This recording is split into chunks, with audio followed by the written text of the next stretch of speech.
Hello and welcome to Newsclick. Today we have with us D. Raghunandan, a defense analyst. We are going to talk about the Rafale deal signed between India and France. Hello Raghu, welcome to Newsclick.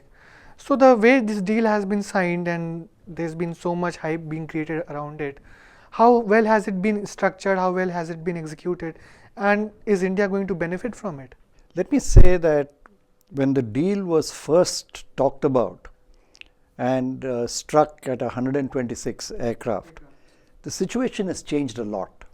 We are now talking of a very truncated deal with only 36 aircraft being acquired and acquired in a flyaway condition, which means there will be very little of transfer of technology, or from the Indian point of view, acquisition of technology, very little scope for local manufacture of it.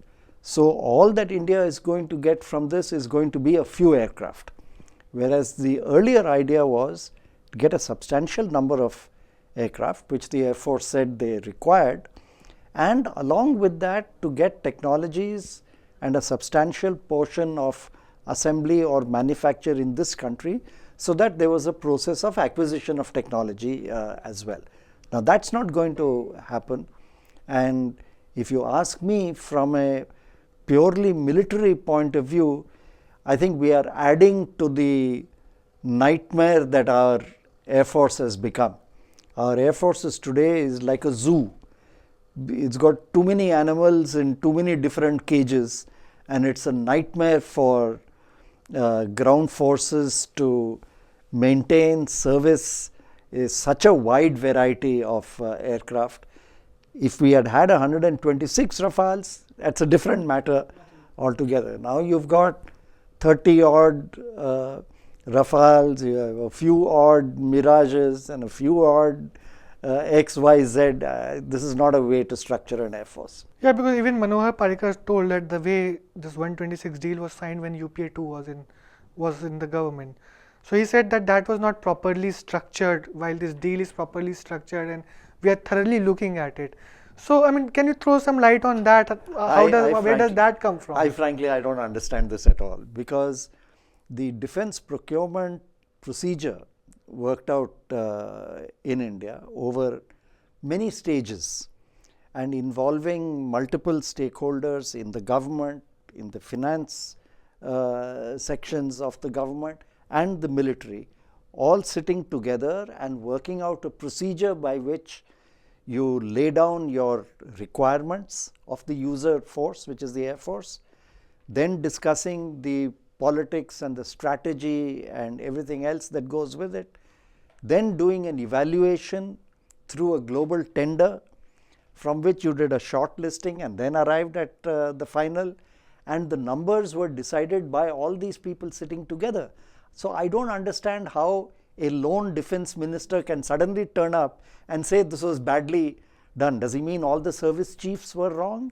Does he mean the entire bureaucracy was wrong? I don't understand how anybody could arrive at that decision. If he wants to say, I as defense minister have overturned that decision, that's a completely different matter. But there was a procedure followed. The Air Force had stipulated its requirement for 126 aircraft for a variety of reasons which have not changed till now. Your Tejas is still not online, is not ready to come into force in the numbers required for the next 5 years at least, so that position remains the same. Your Su-30s are still along the same track as were there earlier, and your rate of obsolescence of the MiG series has gathered momentum and is now 5 years down the line. So you're just a few years away from retiring your MiG fleet. So I really don't understand what the defense minister is saying. In fact, it has turned the clock back to a period when extremely arbitrary decisions were taken by the political leadership at a whim or the drop of a hat. Whereas this time, whether you agree with it or not, a fairly extended procedure was followed to arrive at this decision. Raghu, lot is being talked about the pricing of these jets, these planes. So where do we stand in that term? Have you proposed a proper price? Because if you look at the cost of the jets, the planes which we are acquiring and the quantity, they don't stand they're not parallel to each other. There's a contradictory difference between the two. I'm not so sure, but one thing I'll definitely say, that if we are buying 36 aircraft and we are not getting any special concession on numbers, if we had bought 126 aircraft, we might have got them at a slightly cheaper cost in terms of unit price. But now the way the deal is structured, the French are quoting reasons why the cost has gone up. Firstly, of course, we are about 6 years down the line from when the deal was first spoken about, and when the initial price thing was done, and Rafale was chosen over the Eurofighter on the basis of being what's called L1, the lowest price bid from equivalent aircraft.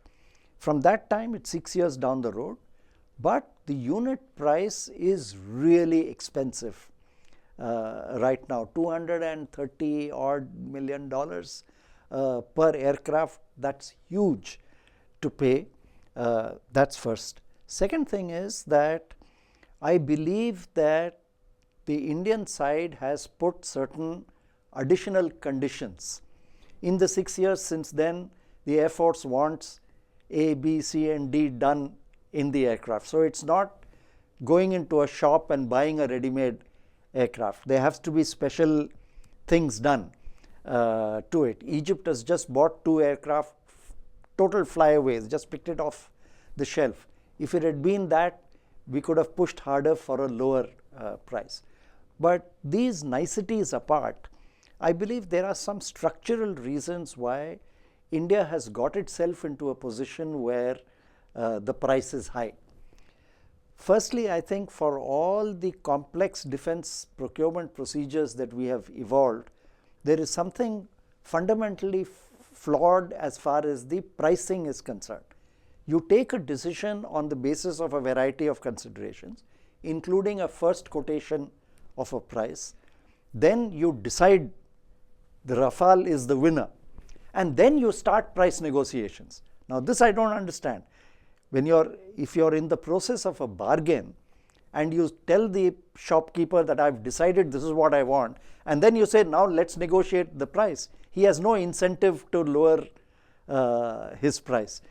Because India has tied itself in knots with this defense procedure, and if you now change your mind and say we'll go for L2, which is the Eurofighter, people will throw up a stink and saying this is arbitrary, there is corruption involved, and so on. So I find this structure particularly problematic in trying to negotiate for a price after you have decided which aircraft you're going to buy. Price should be a key factor in your decision as to which aircraft you're going to buy, and not follow after the decision, and which is why today we are in trouble. The French know you have decided on the Rafale, you can't go back, so there's no incentive on them to push down the price. Yeah, because even if you look at the prices which we are paying, I mean it's at the cost of other things that the defense could have acquired and which is required for other armies too. Yeah, but that's a different argument. Sticking just to this deal itself, there is in fact one very strong reason why we should be pushing for a lower cost and a lower price, and that is the earlier price negotiated for 126 aircraft also involved transfer of technology, in which there is a price. Now when you're buying them fly away, there is no transfer of technology, so you should not be paying for that. So it can't be less, it can't be more than the price that has already been cited. It should be substantially less. The major question is then why only Rafale? We could have bought other planes also at the similar cost, and if we look at the transfer of technologies, that is also not taking place. So the big question comes that why only Rafale at that time, when if you look at the various deals signed by the current BJP government in past few years, 1.5 years, in no such places the technology transfer is taking place actually. It's only you are buying, they are just giving it to us, be it in the case of nuclear deal and now in the case of aircrafts. There's two aspects that you've raised, and I'll answer them separately. The first is, why the Rafale? As I said, the Rafale was selected after a competitive process where there were 4 aircraft being initially offered. India floated a global request for proposals. Requests came in, and out of the 4, 2 American contenders were rejected. The Swedish contender was rejected. That left the 2 which seemed to suit the Air Force's requirements. The Eurofighter and the Rafale were selected, and after extensive actual flying trials by the Air Force, they decided the Rafale. Now, it will be very difficult for us to sit here and question the Air Force's judgment and requirement as to which aircraft suited there. One really, unless there are very strong reasons to oppose it, one really needs to go along with that decision unless there are strong reasons. The only thing I will say is, I believe that even the Air Force and everybody else put together has not taken a sufficiently long-term perspective in deciding on the Rafale. For instance, India, in terms of a small interceptor role fighter aircraft, if MiG-21s are going out, does not have a substitute. And we are using far more larger and more expensive aircraft for what should be a fairly simpler role. If you look at the long term, therefore, you are looking at an Air Force structured around a small fighter, which could be the MiG, but MiG is now being superseded by the Tejas. And then you have a set of aircraft in between, which you use for ground attack and for interception, where you've got the Su-30. You really were looking for an aircraft in between these two. The delay in the Tejas has caused a problem there, and looking at further at long term, you're looking at the Indo-Russian joint venture with the 5th generation aircraft. Rafale is sort of neither fish nor fowl. If you really took a long view, there are not too many reasons why the Su-30 could not do this, provided, of course, you had a Tejas to do the other roles and this. So there was a bit of a panic reaction in the Air Force because of dwindling strength, not having enough aircraft, the Mirages getting degraded. So you were left with the situation where you wanted more aircraft and you didn't have them. And therefore, you went in for this deal. There was a push. Those circumstances behind the push, unfortunately, continue today.